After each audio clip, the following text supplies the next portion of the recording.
প্লাবন, আপনাকে ধন্যবাদ। দর্শক, এবারে কমলাপুর রেল স্টেশন থেকে যাব গাবতলী বাস স্ট্যান্ডে। যুক্ত হচ্ছেন সহকর্মী রামিম হাসান। রামিম, সড়ক পথে মানুষের ভোগান্তি কেমন দেখছেন? তাদের অভিযোগটা আসলে কি, মানে কেমন, কি অবস্থা সর্বশেষ সেখানকার?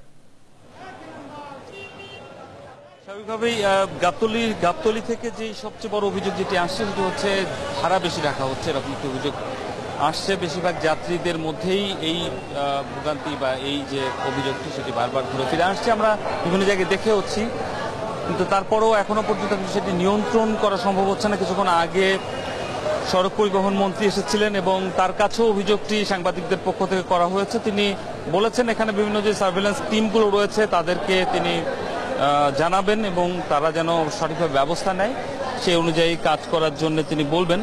তো এই অভিযোগ ছাড়া আসলে এখন পর্যন্ত এরকম বড় কোনো অভিযোগ যাত্রীদের মধ্যে দেখা যায়নি। ঘরমুখ যাত্রীরা এই গাবতলী যে বাস স্ট্যান্ড, সেই বাস স্ট্যান্ড দিয়ে যে দক্ষিণের যে বিভিন্ন জেলাগুলো রয়েছে সেগুলোতে তারা যাচ্ছেন এবং আইন শৃঙ্খলা বাহিনীর সদস্যরা বেশ তৎপর রয়েছে। আমরা দেখেছি এখানে পুলিশ, র্যাবের পাশাপাশি আনসারের যে সার্ভেলেন্স টিম, এএসএফ, তারা কাজ করছে এবং যেটি আমাদেরকে জানানো হয়েছে ঈদের আগের দুদিন এবং ঈদের পরের দুদিন পর্যন্ত তারা কাজ করবেন এবং যে কোনো নাশকতা ঠেকাতে তাদের তৎপরতা চলবে। তো আমরা এখানে তাদের পক্ষ থেকে যিনি কমান্ডার, অর্থাৎ কমান্ডার ইকরার, তার সঙ্গে একটু কথা বলবো। আপনার কাছে একটু জানতে চাই যে আপনাদের আসলে যে এই পুরো ঈদকে কেন্দ্র করে যে অ্যাক্টিভিটিস গুলো বা যে কার্যক্রমগুলো নেওয়া হয়েছে, এটার মূল উদ্দেশ্যটা কি? মূলত স্বরাষ্ট্র মন্ত্রণালয়ের নির্দেশে বাংলাদেশ আনসার ও গ্রাম প্রতিরক্ষা বাহিনীর বিশেষায়িত unit answer striking force ASF মোতায়েন করা হয়েছে। ঢাকা এবং এর আশেপাশের জেলায় এএসএফ মোতায়েন করা হয়েছে। আমাদের এএসএফ এর টিমগুলি, টহল টিমগুলি সার্বক্ষণিক নিরাপত্তায় থাকবে। বিশেষ করে রাজধানী কূটনৈতিক এলাকা, Kamalapur railway station, Sadarghat launch terminal ও গাবতলী বাস টার্মিনালে সার্বক্ষণিক নিয়োজিত থাকবে।